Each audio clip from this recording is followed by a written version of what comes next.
요한의 죽음에 대한 말씀인데요. 마가복음 6장 14절부터 29절입니다. 영미자매가 읽어가겠습니다.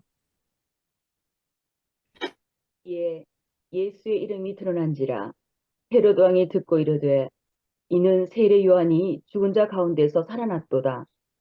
그러므로 이런 능력이 그 속에서 일어나느니라 하고 어떤 이는 그가 엘리야라고 하고 또 어떤 이는 그가 선지자니 옛 선지자 중에 하나와 같다 하되 헤롯은 듣고 이르되 내가 목뵌 요한 그가 살아났다 하더라.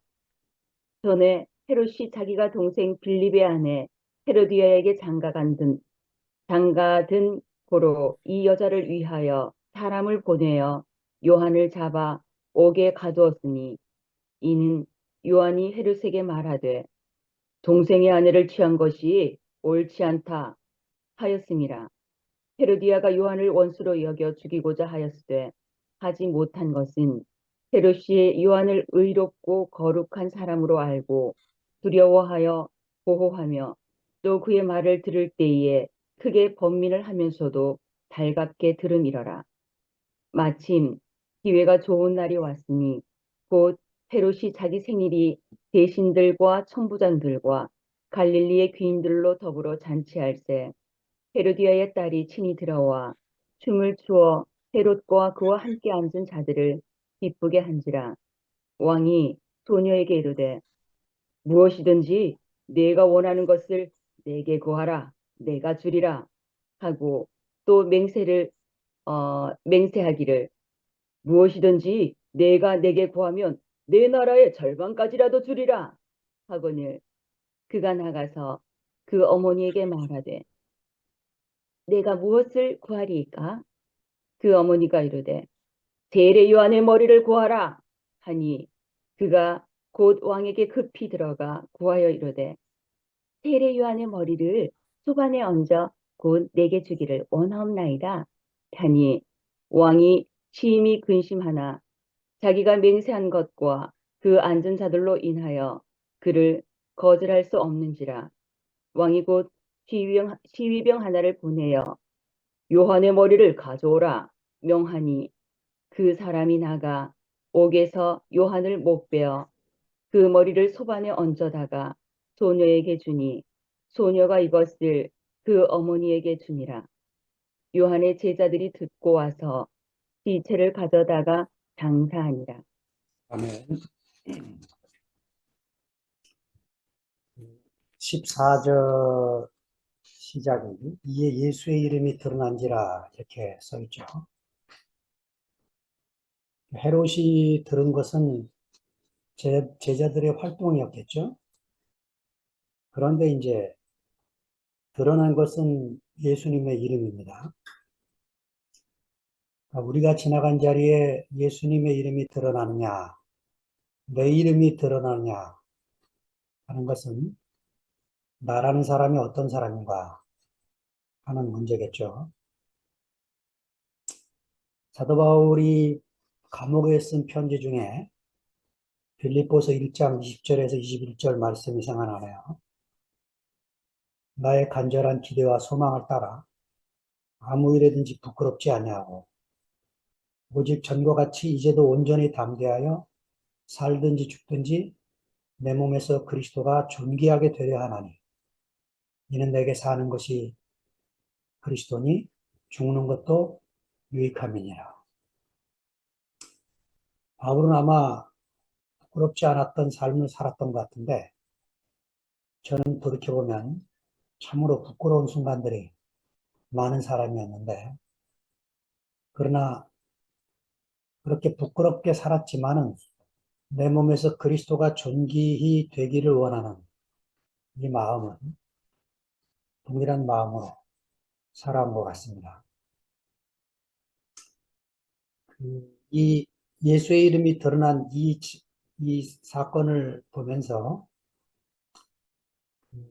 요새 홍성에서 에스더를 메시지 성경으로 읽다가 책을 하나 참조해 봤는데 요람 하조니가 쓴 애써 서로 고찰하는 하나님과 정치라는 책 안에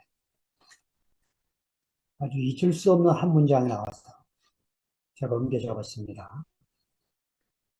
어떤 인간도 진리를 부격화할 권위를 주장할 수 없으며 자신의 관점입니다가 자신의 관점이나 견해를 하나님 말씀처럼 만들어서도 안 된다는 거죠. 어, 이, 요람 하조니가 이 말을 하게 된 게 유태인들의 우상 숭배라는 관점에서 이 문장을 풀어왔어요.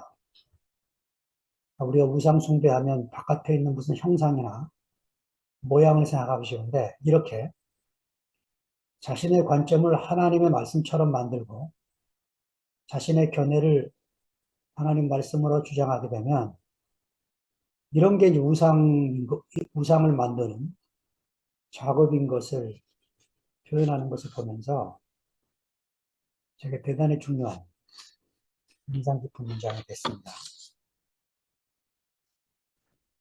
마가가 샌드위치 구조를 쓰기를 좋아했는데 이게 뭐냐면 우리가 지난번에 5장에서 봤듯이 회당장 야이로가 딸을 고쳐달라고 빌고는 예수님과 함께 가다가 중간에 혈루증 여인이 끼어들죠. 그래서 그 혈루증 여인하고 시간을 보내게 되고 다시 회당장 야이로의 딸의 집에 가서 죽은 딸을 고치는 사건이 나오는데 이 샌드위치 구조의 핵심은 12세계라고 그랬죠. 12세계.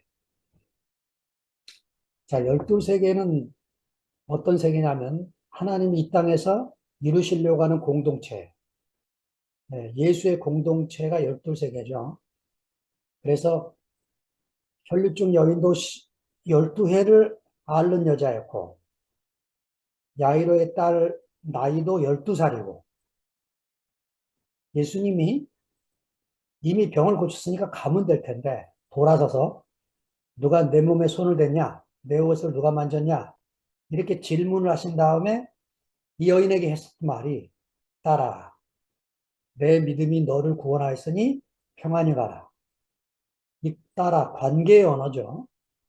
병이 나은 게 중요한 게 아니고 지금 예수 안에서 하나님의 가족 공동체 안으로 불러들이는 이 예수의 모습을 우리에게 보여주려고 마가가 이렇게 샌드위치 구조로 만들어서 12회를 병을 앓는 이 여자나 12살을 병이 걸린 이 야이로의 딸이나 지금 예수 안에서 새로운 부름을 받고 있는 사람들임을 보여주고 있는 거죠. 오늘도 우리가 이 본문을 읽어보니까 예수님이 앞문장에서 제 아들을 파송을 했음에도 불구하고 마가는 갑자기 상황을 바꾸어서 침례요한의 죽음을 기록한 다음에 30절에 가서 이 파송받은 사람들이 와서 예수님에게 그 선교 결과 보고를 하는 과정을 보여주는 사이에 이렇게 또 샌드위치 구조로 집어넣습니다. 그러니까 왜 침례요한의 죽음을 집어넣고 파송과 결과를 이렇게 나누게 됐나? 마가의 의도를 알아야 되는 거죠. 표면적으로 보면 이 예수님의 제자들의 살기 성공한 것처럼 보이지만, 예, 그 요한의 죽음처럼 그들의 운명이 정해진 길로 가고 있는 이 복선을 깔고 있는 것을 우리가 마가복음 안에서 봐야 되는 거죠. 자, 이렇게 마가의 저자의 의도를 우리가 파악하지 않으면, 예, 우리가 이제 이 본문 안에서 그 중요한 것을 놓칠 수가 있습니다. 제가 이 본문을 읽으면서 그 우리 이열래 목사님이 이 본문으로 말씀을 전하셨을까 궁금했어요. 그래서 뒤져보니까 여러분 기억나십니까? 마가복음 강의하실 때 목사님이 이 본문을 건너뛰셨어요. 건질 게 별로 없는 거예요. 표면적으로 읽으면, 예, 이거 뭐 세례 요한이 죽은 거를 이렇게 너저분하게, 이렇게 길게 쓸 이유가 있을까? 저도 처음에 읽을 때 그런 마음이 들었고, 그래서 아마 교회가 이런 사태가 벌어지지 않았으면 저도 이 본문을 누구하고 교제할 때 나누지 않을 본문입니다. 근데 제가 그러면 다른 설교자들은 이 본문을 설교했을까 하고 유튜브로 찾아보니까 많은 설교자들이 이 본문을 설교합니다. 아, 이거 가볍게 볼 일이 아니구나 하고 제가 이 본문을 건너뛰려고 처음에 생각을 하다가 아니지 하고 나도 이 안에서 뭔가 찾아봐야겠다. 그래서 그 고고학자들이 그 유물을 캐듯이 여러분 아시죠? 고고학자들이 유물을 어떻게 캡니까? 붓질을 하면서 캐잖아요. 뭐가 하나 탁 소리가 나면 그 다음부터 손으로 긁은 다음에 붓질을 살살 해서 캐내듯이 마가복음을 그렇게 조심스럽게 좀 이 본문을 읽어야겠다 하는 마음을 갖게 됐습니다. 자, 14절. 헤롯 왕이 듣고 가로되 이는 세례 요한이 죽은 자 가운데서 살아났도다. 헤롯 왕이라 그랬는데 이 한글 성경으로 잘 안 보이죠? 다행히 왕과 분봉왕을 갈라놨어요. 신약 성경이. 왕이라고 말할 때는 바실리우스라는 말을 썼고 분봉왕이라고 말할 때는 테트라알케스. 여러분 뒤에 아르케 기억나시죠? 시작, 처음이라고 말할 때 쓰는 단어가 테트라에게 붙어가지고 테트라는 1, 2, 3, 4, 4를 가르칠 때 히라보의 테트라입니다. 그러니까 분봉왕은 뭐냐면 선어 지역 영지를 다스리는 최초의 사람, 뭐 우두머리, 아르케 이런 뜻의 테트라 아르케스입니다. 누가복음 3장 1절에 가면 전부 분봉왕으로 잘 소개를 하고 있어요. 자, 왜 마가가 헤롯 왕이라고 헤롯 분봉왕이라고 안 쓰고 헤롯 왕이라고 썼을까요?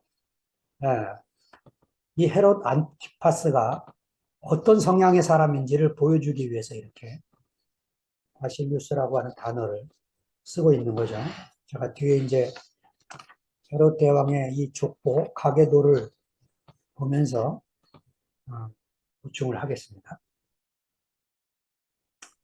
그,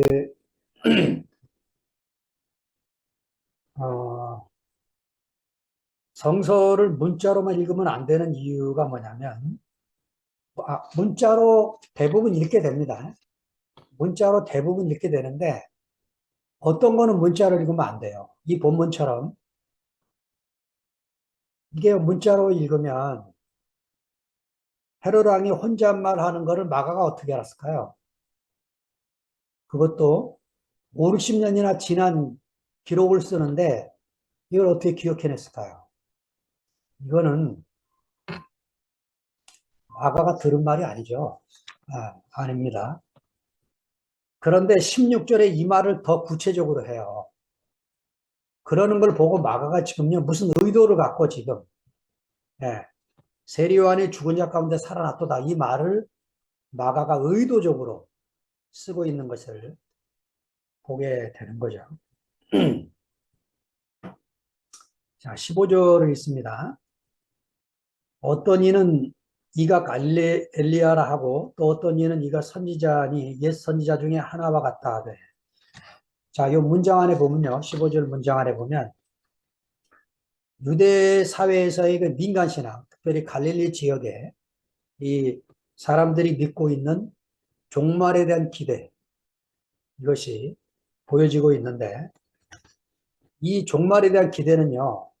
말라기 3장 1절과 마가복음 1장 2절에 표현되어 있는데 보라 내가 내 사자를 보내리니 그가 내 앞에서 길을 예비할 것이다. 어떤 사자를 지금 예언을 해놨고 말라기 4장 5, 6절에 보면요. 보라 여호와의 크고 두려운 날이 이르기 전에 내가 선지 엘리야를 너에게 보내리니 그가 아비의 마음을 자식에게로, 자식의 마음을 아비에게로 이끌 것이다. 이 말씀을 써놨기 때문에 사람들이 예수를 볼 때 죽은 침례요한이 소생을 했구나, 혹은 엘리야다, 이런 말들이 퍼지고 있었다는 거죠. 자, 유대사회의 민간신앙이 정리하면 이겁니다. 하나님이 정하신 때가 되면 큰 능력을 가지고 와서 부활이라는 종말 사건을 직접 실현해 보여주는 선지자. 이 선지자에 대한 기대가 있었음을 엿볼 수가 있었고, 침례 요한을 볼 때 그 사람 아닌가 했고, 요한이 죽은 뒤에는 예수가 그 사람이 아닌가 하는 기대감이 한층 고조되고 있는 광경을 보고 있는 거죠. 자, 요 문장과 연결된 게요, 요한복음을 자세히 읽으면 요한복음 10장 마지막 부분에 사파 같은 세 구절이 들어가 있어요. 11장의 부활장 앞에 나는 선한 목자다 얘기 쭉 하시면서 마지막 세 절에 그 자기를 죽이려는 유대인들 손을 벗어나는 그 예수님 모습을 요한복음 10장 40절에서 42절을 그려주고 있는데, 예수님이 자기를 죽이려는 사람들의 손을 벗어나서 어디로 가냐면 처음 요한에게 침례받은 곳으로, 그걸로 도망가 가십니다. 거기서 피하셨는데 그 다음 절에 이렇게 써요. 그 요한은 아무 기적도 행치 못했지만 그가 이 사람을 가리켜 한 말은 참말이다, 이렇게 다 받아들이게 됐다는 거죠. 그래서 그 기적을 행하지 못한 요한은 받아들이지 못했지만 그 요한이 했던 이 사람을 받아들이게 됐다. 많은 사람들이 예수를 믿게 됐다. 이렇게 요 세 절을 요한이, 성서를 쓴 사도 요한이 이렇게 세 절을 사파처럼 집어넣고 있는 거죠. 그러니까 이 세례 요한의 죽음이 예수님의 사역에, 제자들의 사역에 대단한 영향을 미치고 있는 것을 사복음서 저자들이 빼놓지 않고 기록을 하고 있는 거죠. 그 16절로 넘어갑니다. 헤롯은 듣고 가로되 내가 목배인 요한 그가 살아났다 하더라. 이게 부활했다는 말이 아니죠. 예, 헤롯이 뭐 부활 신앙을 가졌기나 했겠습니까? 예, 그 말을 하는 게 아니고, 자, 여기 헤롯이 듣고 했어요. 듣고, 구어죠. 마가복음 4장에서 우리가 나눌 때 이 듣는다는 말이 굉장히 중요하다는 얘기를 했죠. 귀 있는 자는 들으라. 그냥 잘 듣는 게 중요하다는 얘기를 했는데 헤롯이 잘 들은 게 아니죠. 잘 들었으면 요단강에서 침례를 주면서 요한이 했던 말, 이 말을 받아들였을 텐데 내 뒤에 오시는 이가 나보다 크다, 이 말을 받아들였고, 마가복음의 시작, 바로 이 사람이 복음의 시작이고 이 사람이 하나님의 아들이구나, 이거를 받아들였으면 얼마나 좋았을까요? 그런데 헤롯은 그 예수의 제자들이 하는 사역의 활발한 그 활동을 들으면서 내가 목을 벤 요한이 살아났구나, 이 말을 하게 되는 거죠. 왜 마가는 두 번씩이나 이 말을 쓸까요? 바로 이 헤롯이 갖고 있는 죄책감, 예, 이 죄책감이 일으킨 양심의 반응, 이것을 보여주려고 하는 게 아닌가 하는 생각을 갖게 됩니다. 헤롯이나 이 정치인들이 예수를 믿고 따르는 문제가 이게 쉬운 일이 아닌 것을 알게 됩니다. 그 이명박 전 대통령께서 서울시장에 취임하면서 그런 말을 했어요. 서울을 하나님께 바치겠습니다. 저도 들었는데 난리가 났습니다. 그 말 때문에. 그런데 제가 이명박 대통령, 저희 서울시장이 왜 그 말을 했는지 알아요. 왜냐? 이 양반이 소망교회를 나갔는데 아마 소망교회 목사님을 통해서 칼빈이 제네바시를 거룩한 도시로 만든 이야기를 들었을 겁니다. 그 얘기를 듣고 감동을 받아서 아마 이 말을 했을 거라고 예상이 되는데 이, 이 이명박 전 대통령이 그 다음 얘기를 안 들은 것 같아요. 칼빈이 이 제네바시를 성시화하면서 얼마나 많은 사람들이 그 정죄를 받고 희생을 당하고 죽임을 당했는지 그 얘기는 안 들은 것 같아요. 그 얘기를 들었으면 이런 소리를 안 했을 텐데. 그러니까 이 정치가가 이 요한 안티파스나 하여튼 누구나 다 이 정치인들이 예수님을 믿고 예수를 따른다 쉬운 일이 아닌 것 같습니다. 저는 이 헤롯의 죄책감 이 부분을 보면서 죄책감의 이 문제를 이 본문을 통해서 좀 다루어야 되겠다 하는 마음이 들었습니다. 왜냐하면 제 자신이 살아오면서 많은 죄책감에 시달렸고 또 예수를 믿고 교회 생활 안에 들어와서도 많은 죄책감에 시달린 사람이기 때문에 뭐 제 죄책감이래야 뭐 기회를 캐고라 가진 그런 철학의 주제로 만들 정도의 심각한 죄책감은 아니었고 일상을 살면서 돌이켜보면 후회되고 부끄럽고 수심을 느끼는 수많은 사건이 기억나고 그때마다 제가 하나님께 회개하고 살았던 세월들이 기억이 납니다. 자, 죄책감의 문제와 해결. 그 시편 32편에 이 죄책감의 문제와 해결이 나와 있습니다. 고맙게도 우리가 교회에서 이 시편 노래를 같이 부르지 못하게 된 게 참 안타까운데. 자, 시편 32편 영미자매가 그 1절에서 5절까지 먼저 읽어주시기 바랍니다. 네. 어, 허물의 사함을 받고 자신의 죄가 가려진 자는 복이 있도다. 마음에 간사함이 없고 여호와께 정죄를 당하지 아니하는 자는 복이 있도다. 내가 입을 열지 아니할 때에 종일 신음함으로 내 뼈가 쇠하였도다. 주의 손이 수야로 나를 누르시오니 내 진액이 빠져서 여름 가뭄의 마름같이 되었나이다. 내가 이르기를 내 허물을 여호와께 자복하리라 하고 주께 내 죄를 아뢰고 내 죄악을 숨기지 아니하였더니 곧 주께서 내 죄악을 사하셨나이다.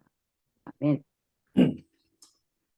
우리가 이 성서를 읽을 때 특별히 이 문학 성문서, 그 욥기 시편 잠언 전도서 아가서까지 그 히브리 문학 양식이 제일 앞에 결론이 툭 튀어나와요. 결과. 그리고 원인이나 그 뒤에 그 상황을 뒤에 내놓게 됩니다. 제일 앞 문장이 결론이에요. 창세기 1장 1절. 태초에 하나님이 천지를 창조하시니라.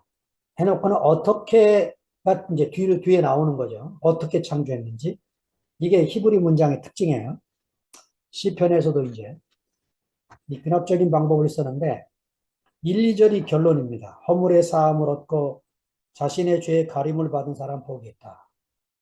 하나님께 용서받은 자의 복이 1절, 2절에 나와 있습니다. 히브리시의 특징이 뭐냐? 반복이 나와요. 반복.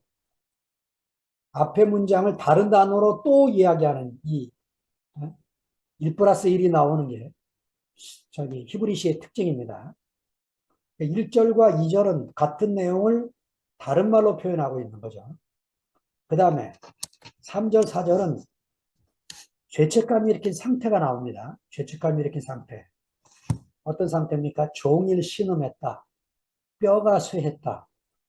진액이 말라서 여름 가물같이 되었다. 가뭄같이 되었다.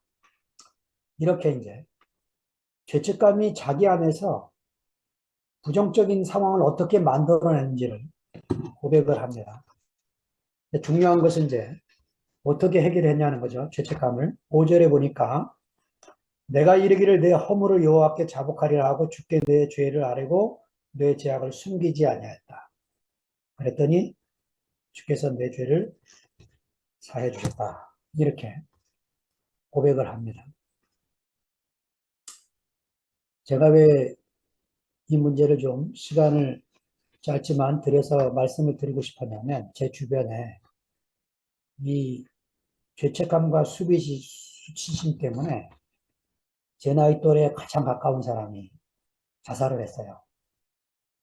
이게 이제 그 작은 문제가 아닙니다. 뒤에 가서 이제 수치심 문제 얘기할 때 제대로 좀 더 얘기를 나누려고 하는데 오늘은 이제 영화 밀양 얘기를 좀 해야겠어요. 이창동 감독이 이 밀양 영화를 만들 때 핵심이 그 하나님께 용서받은 것으로 자유함을 누리면서 사람과의 관계 문제를 해결하지 않은 그 문제, 그 죄가 일으킨 결과를 자기가 감당하지 않고 하나님이 내 죄를 용서했다. 이것으로 끝내려고 하는 기독교인들을 향한 강한 메시지를 담고 있는 영화가 밀양이라는 영화라고 생각이 듭니다. 그 스토리는 여러분 다 아시죠? 대강 어떤 엄마가 아들이 하나 있었는데 그 아들이 학원을 다녔는데 그 학원차 기사인가 학원차 원장인가 같은 그 아들을 죽이게 되죠. 그리고는 그 죽은 아들 때문에 이제 교회도 나가게 되고 예수를 믿게 돼서 믿음이 생겨서 그 아들의 어머니 역할을 했던 전도연이 그 자기 아들을 죽인 사람이 감옥에 있다는 소식을 듣고 가서 자신이 용서해주고 싶은 마음이 생겼어요. 그래서 내가 면회를 해서 용서를 해야 되겠다 했는데 그 교회 목사님이 말립니다. 꼭 그러실 필요 뭐가 있냐고. 마음으로 용서하시면 됐지. 꼭 만나서 그 말을 하셔야겠네. 꼭 해야겠다는 거예요. 자, 이제 이런 것들이 참 이제 조심해야 될 부분이죠. 저도 이제 이런 사건들을 겪으면서 남을 용서하는 거 쉬운 일이 아닙니다. 용서받으러 가는 것도 어려운 문제지만 용서를 선언하는 것도 더 어려운 문제. 그러니까 용서받고 용서하는 문제에 대해서 우리가 이 죄책감 문제를 정말 잘 다뤄야 될 부분인 것 같아요. 그 죽은 아들의 엄마가 용서를 하러 가는 것 그것이 문제의 발단이에요. 용서를 자기가 찾아가서 내가 용서했다. 이 말을 하려고 했는데 감옥에 있는 그 사람이 얼굴이 환해서 나오니까 충격을 먹은 거죠. 그러면서 하나님께 따진 게 뭐냐? 내가 용서하기 전에 왜 내 허락 없이 당신이 먼저 용서하냐? 이 문제잖아요. 근데 사실은 이 일이 우리 일상에서 벌어지고 있다고 생각을 해보면 이 살인범인 이 사람은요, 지금 이 죽은 아들의 어머니 찾아가서 용서를 줄 기회가 없었어요. 그러니까 자기가 저지른 것에 대해서 자기가 감당을 해야 될 몫을 지금 감옥에서 하고 있는 거죠. 예. 그, 저도 이제 교회 와서 대구를 가면 어떤 형님 하나가, 창세기 형님 하나가 계속 저한테 미안하다, 미안하다고 그래요. 그래서 왜 저 형님이 나를 만나면 저렇게 미안하다 하실까? 하고는 이제 저도 이런 일을 겪게 되면서 아, 그렇구나. 형님이 자기가 저지른 죄 때문에 오랜 세월 감옥에 갇혔다가 왔음에도 불구하고 자기가 저지른 대한 죄에 대한 대가를 지불하고 왔다고 틀림없이 몸으로 감옥에서 형을 다 살고 나왔어요. 나왔으면 죄의 결과가 해결됐느냐? 자기 양심에 이 가책이 사라진 게 아니에요. 그래서 그 일과 아무 상관이 없는 저한테 미안하다고 계속 얘기를 하는 거예요. 아우, 용서 이제 미안해. 아, 왜 미안하시냐? 아유, 내가 제대로 못 살아서. 이 얘기를 계속 하시는 거예요. 이 죄책감의 문제, 가벼운 문제가 아닙니다. 정말 이 시편 32편 1절부터 5절을 그 어느 날 제대로 좀 나누기를 원하고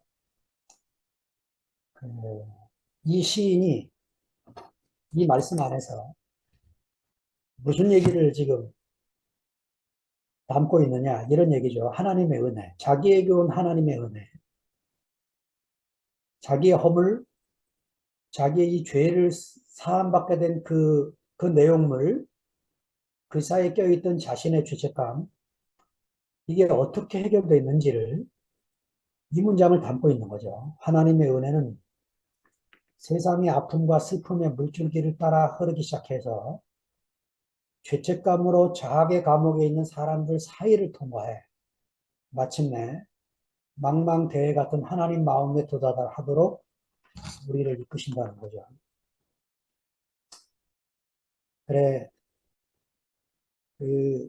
아무도 우리가 어떤 사람에게 대해서 뭐라고 말할 수 없는 그런 자리에 오기까지 우리는 어떤 사람을 볼 때 저 사람 왜 저러지?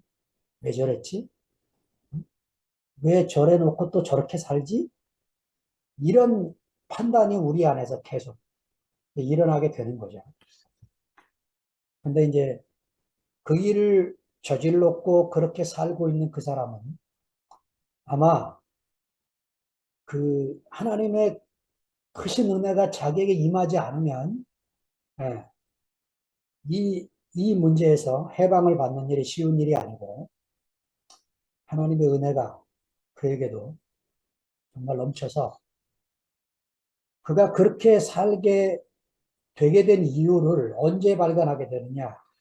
제 개인의 경험에 의하면 그것이 자기에게 복이 될 때, 훗날 그 일이 생겨서 자기 자신이 어떻게 변화가 일어났는지를 경험하고 그것이 교회 생활 안에서 내가 다른 사람과의 관계에서 어떤 반응을 보이게 되는지를 보게 되면서 우리가 이 죄책감의 문제가 해결이 되고 더 깊이 깊이 주님과의 은혜 안으로 들어가게 되게 되는 것 같습니다.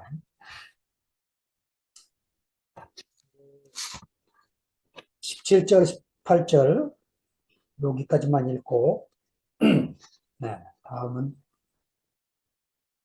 다음 주로 넘어가겠습니다. 전에 헤롯이 자기가 동생 빌립의 아내 헤로디아에게 장가든 거로 이 여자를 위하여 사람을 보내어 요한을 잡아오게 가두었으니 이는 요한이 헤롯에게 말하되 동생의 아내를 취한 것이 옳지 않다 했습니다. 지금 마가야 복음서 사복음서 안에 이 헤롯이요. 이 설명을 하거나 공부를 하지 않으면 어느 헤롯인지를 몰라요. 이 헤롯 쓰면 헤롯 대왕만 생각이 나는데 네, 제가 좀 뒤져보니까 헤롯 대왕이 부인을 10명이나 뒀어요. 첫째 부인 도리스부터 이 헤롯 대왕이 얼마나 잔인하냐면 둘째 부인을 얻기 위해서 첫째 부인을 죽입니다. 마리암네 1세와 결혼하고 지금이나 그때나 이 부인들이 아들을 낳고 그 왕자들을 정권 탈취를 위해서 우리 2조 왕비들처럼 끊임없는 쟁탈전을 벌이게 됩니다. 헤롯 가게도만 갖고도 1시간 이상을 할 수 있는데, 제가 오늘 이 그림을 그려놓은 것은 지금 말하는 헤롯이 자기 동생 빌립의 아내 헤로디아를 뺏었다. 이거는 마가가 얼버무린 얘기다 이거죠. 헤롯의 가계도를 보면요. 그 헤롯 안티파스 중간에 있는 이 헤롯 안티파스가 헤로디아하고 결혼하기 전에 재혼하기 전에 나바테아 공주하고 먼저 결혼했어요. 이게 다 정략 결혼입니다. 나바테아 공주하고 정략 결혼을 하고 헤로디아가 너무 이쁘니까 헤로디아를 보자마자 결혼을 하려고 나바테아 공주를 버린 거예요. 그런데 이 헤로디아는 또 다른 헤롯과 결혼을 해서 딸 살로메를 데리고 이혼을 했습니다. 이혼을 한 상태에 안티파스가 너무 자기를 사랑하니까 재혼을 한 거죠. 이 안티파스가 이 재혼한 것 때문에 이혼을 벌인 나바테아 공주 때문에 나바테아 왕이 전쟁을 벌입니다. 그래서 이제 사태가 벌어지는데, 그러니까 빌립이 분봉왕 빌립이 헤로디하고 결혼한 게 아니고 딸 살로메하고 결혼한 거예요.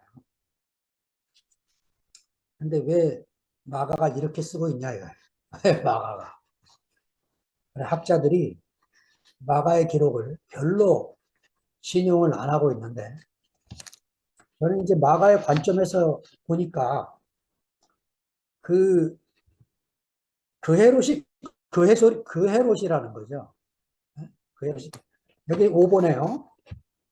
클레오파트라는 여자가 나오는데, 이 여자 때문에 제가 고생을 했는데, 이 안토니우스와 옥타비아누스와 옥타비아누스였죠. 사랑에 빠진 클레오파트라냐?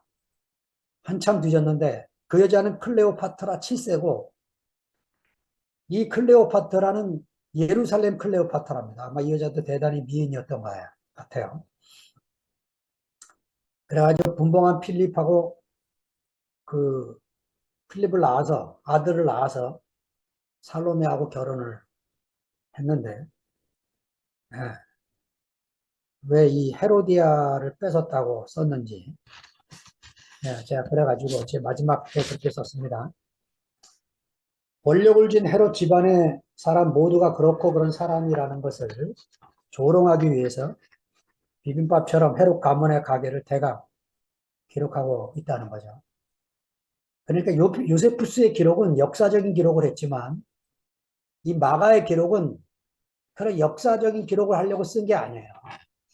마가의 기록은 신학적인 관점에서 예수와 그의 제자들이, 그리고 그보다 예수의 앞길을 예비하러 온 사도 요한이 어떤 죽음의 길을 갔는지, 어떤 십자가의 길을 갔는지를 말하려고 이런 기록을 쓰고 있다는 거죠. 특별히 우리 교회에서 이 17절, 18절을 읽으면서 얼마나 조롱을 했는지 아마 여러분 기억나실 겁니다. 이 세례 요한이 쓸데없이 말이야, 정치에 관여해갖고 개죽음을 당했다고. 그때는 선악과의 관점에서 보니까 그 말이 틀린 게 아니지 하고 생각을 했는데, 지금 그렇게 말하면 안 되는 거죠.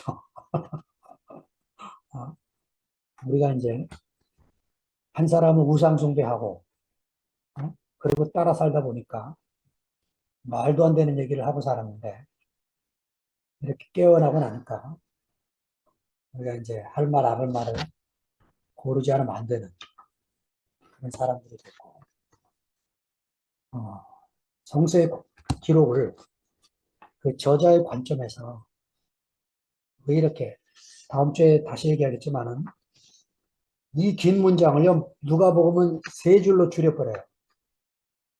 그러니까 누가는 이 역사적으로 정확하지도 않은 이야기를 왜 이렇게 길게 쓰는가? 세 절로 줄어버립니다. 그러나 마가의 마음으로 이것을 읽으면 정말로 중요한 이야기가 이 안에 담겨 있고, 저는 이 헤롯의 죄책감 문제가 제게도 다시 시편 31편을 읽게 되는 조명받는 시간이 됐고, 교회 가서 또 이 수치심의 문제를 좀 더 다루어서 혹시 저같이 그런 문제로 어려움을 겪는 형제들이 있다면 해방되는 시간이 되기를 간절히 바랍니다. 주님을 찬양합니다. 아멘.